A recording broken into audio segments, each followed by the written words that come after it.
Message इधर से उधर भेजते हो, ब्लॉकचेन से हो रहा है। आप कॉल लगाते हो, कई बार उसमें किसी का आपने देखा होगा कि नंबर गलत लग जाता है। ये बहुत ओल्ड टेक्नोलॉजी यूज कर रहे हैं। आज भी हमारे देश के जितने भी सर्विस प्रोवाइडर हैं ये बहुत ओल्ड टेक्नोलॉजी यूज कर रहे हैं, 2009 की।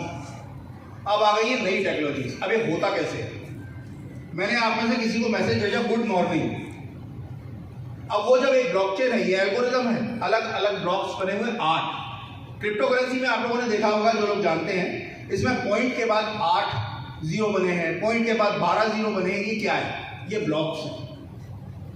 इसमें इंफॉर्मेशन जाती है, उस तरफ से निकलती है, आपके पास पहुंचती है। भेजने वाले ने भेज दिया आपको, मैंने एक टेक्स्ट मैसेज भेजा गुड मॉर्निंग।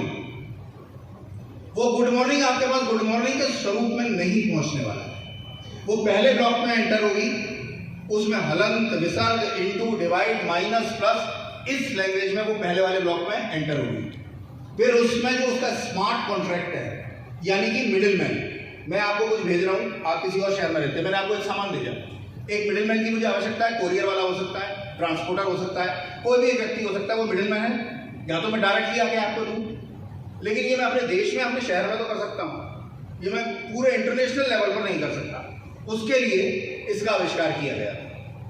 इंफॉर्मेशन अंदर आई, वो जो स्मार्ट कॉन्ट्रैक्ट है वो उसका मिडिलमैन है। उसमें जो कुछ लिखा हुआ है वो वैसे ही एक्ट करेगा, उसके अलावा वो कुछ भी एक्ट नहीं करेगा।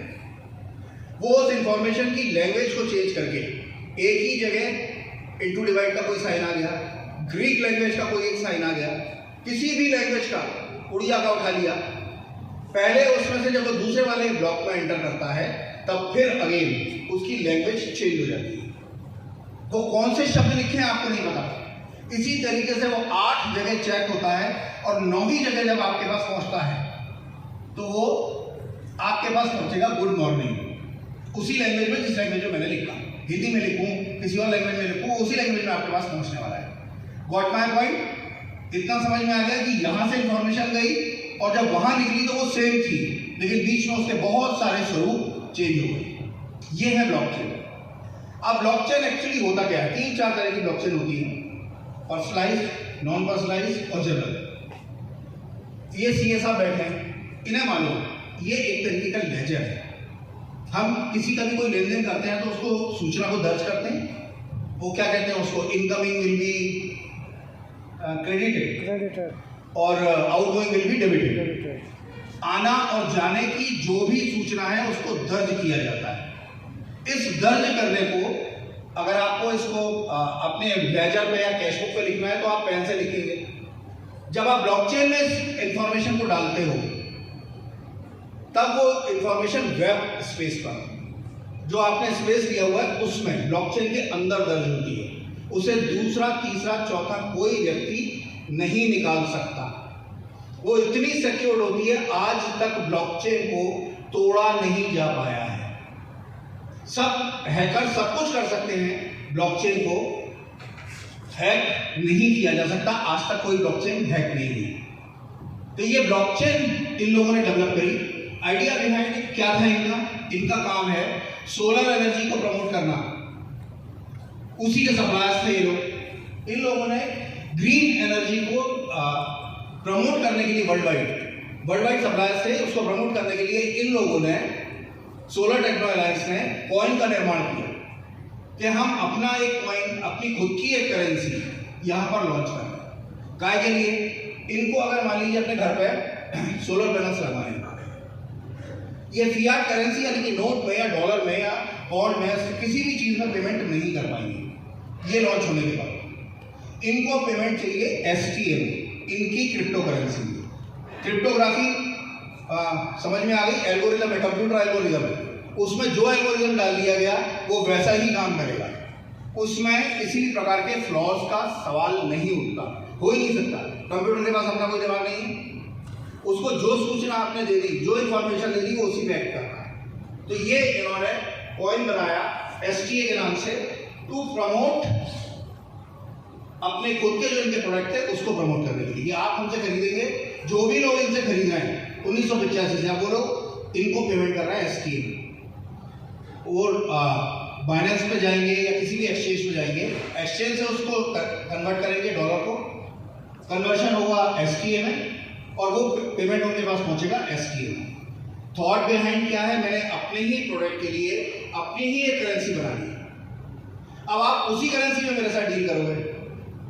अब इसमें आप लोगों के लिए संभावना कहां से आती है, सबको तो अपने घर पे सोलर के पैनल्स लगाने नहीं, तो आप लोगों का इसमें रोल क्या है उस पर डिस्कशन करते हैं। Solar technologies world wide supply, जैसा मैंने आपको बताया 1985 से लोग इस फील्ड में। अब ये क्रिप्टो में क्यों है, जैसे मैंने अभी आपको बताया कि क्रिप्टो में इन लोगों ने फिएट करेंसी यानी जो हमारे नोट वगैरह होते हैं इसको बाईपास करके 2009 में लॉन्च हुई थी पहली बार डिसेंट्रलाइज। इसका फायदा, डिसेंट्रलाइज कोई भी चीज हो उसके बेनिफिट्स को आप बहुत ध्यान से देखिएगा, क्योंकि आने वाला भविष्य क्रिप्टो करेंसी का ही है। अनलिमिटेड रिकॉर्ड ऑप्शंस, ये सीए साहब बैठे हैं, अगर एक कंपनी का रिकॉर्ड बनाएंगे तो एक लेजर मेंटेन करेंगे, कैश बुक और लेजर उसकी उसी के हिसाब से उसकी प्रॉफिट एंड लॉस अकाउंट और क्या बनता है balance sheet. Basically I am doctor, तो बहुत ज़्यादा मेरे को ये नहीं पता, डिसेक्शन की बात करो, ह्यूमन बॉडी की एनाटॉमी की बात करो तो अभी बात करूँगा, लेकिन अगर इसमें थोड़ा सा कमजोर हूँ, कहीं गलत हो जाऊँ और अकाउंटेंट वगैरह की जानकारी रखने वाले जो लोग हैं वो मेरे को पहले क्षमा करते हैं। तो ये इसमें अनलिमिटेड रिकॉर्ड रखे जा सकते हैं। आप अगर रिकॉर्ड रखेंगे अपने कंप्यूटर में 100 कंपनियों का रख लेंगे, डेली का उनका आना जाना वाउचर सब कुछ 100 कंपनियों का रख लेंगे, 200 कंपनियों का रख लेंगे, उसके बाद एक लिमिटेशन है कंप्यूटर की। अब आप उसका रिकॉर्ड कहाँ रखेंगे, अब आप उस तेज आवाज है, अब आप उसका कितना रिकॉर्ड, एक आदमी कितना रिकॉर्ड कीप कर सकता है। धीरे धीरे अलमारियां भरना शुरू हो जाएंगी, सीडीज मिलेगा, सीडीज, और उसको एकदम से एक्सेस करना, वापस किसी कंपनी का रिकॉर्ड चाहिए तो आपके लिए परेशानी ये है कि अब आप ढूंढ रहे हैं उस कंपनी का नाम क्या था, उसको मैंने कोडिंग क्या दी थी। अगर कोडिंग भी करी आपने कंप्यूटर में तो आप ये देखेंगे मैंने कोडिंग क्या करी। वहां से समस्या शुरू होती है जब सूचना बहुत ज्यादा हो जाए। तो यहां पर इन लोगों ने कंपाउंड ब्लॉकचेन बनाई है। ब्लॉकचेन की एक लिमिटेशन है, अपन उस लिमिटेशन को थोड़ा सा समझ लेते हैं। ब्लॉकचेन की लिमिटेशन ये है, ये जो इनके जो कॉइन्स हैं वो अलग अलग ढंग से काम करते हैं हर एक ब्लॉकचेन के। बेसिकली ब्लॉकचेन 2 है, उसके ऊपर बनने वाली ब्लॉकचेन हजारों आ चुकी है। लोग क्लेम करते हैं कि 18 है, 19 है, उनके अपने उस पर काम करने वाली, यानी कि अगर एक ब्लॉकचेन है, मैं अगर एक ब्लॉकचेन बनाता हूँ और अपना एक कॉइन लॉन्च करता हूँ तो वो सिर्फ मेरे ही कॉइन पर काम करेगी, मेरे ही सिस्टम पर काम करेगी। दूसरे सिस्टम को अगर उस पर मूव कराना है तो उसके लिए आपको कंपाउंड ब्लॉकचेन बनानी होती है, यानी उसके ऊपर कोई सा भी, उसका जो वॉलेट है उसमें कोई सा भी कॉइन आप रख के और उसे ट्रेड कर सकते हो, उसको चला सकते हो। रेल की पटरी, इसको मैं बहुत आसान शब्दों में समझाने का प्रयास करता हूँ। पहले आपके इधर जो बहुत सारा रीजन, वेस्टर्न रीजन खासकर, इसमें ब्रॉड गेज नाम की एक ट्रेन हुआ करती थी जो मीटर गेज हुआ करती थी, जो कि 1 मीटर या 2 मीटर के आसपास उसके पहियों के बीच का डिफरेंस होता था। छोटे पहिए होते थे, जो मेरे एज के लोग हैं वो लोग उसमें घूमे होंगे, उन्हें पता है। पहले जो ट्रेनें चलती थी वो नैरो गेज हुआ करता था, यानी मीटर गेज। अब आ गई ब्रॉड गेज। अब क्या आप ब्रॉड गेज को मीटर गेज पे चला सकते हो? पॉसिबल नहीं है ना। वही चीज ब्लॉकचेन के साथ है कि अगर जो उसके अंदर इंफॉर्मेशन डाल दी गई कि यही वाला कॉइन इसके अंदर ट्रेड करेगा तो सिर्फ वही करेगा, दूसरा कॉइन नहीं कर सकता। इन लोगों ने एक स्टेप आगे जाके उसको कंपाउंड बनाया। कंपाउंड का मतलब है उसका कोई सा भी कॉइन ट्रेड कर सकता है। यहां तक पॉइंट समझ में आया? थोड़ा जुड़े रहे, बताया। अगर समझ में नहीं आया तो मैं और डिस्कशन करूंगा। यहां तक समझ में आ गया? आ गया। Thank you. अब जब उन्होंने शुरू किया तो हम किसी भी प्रोजेक्ट को जब शुरू करते हैं तो उसका एक रोड मैप बनाते हैं। जो इंजीनियर्स हैं या जो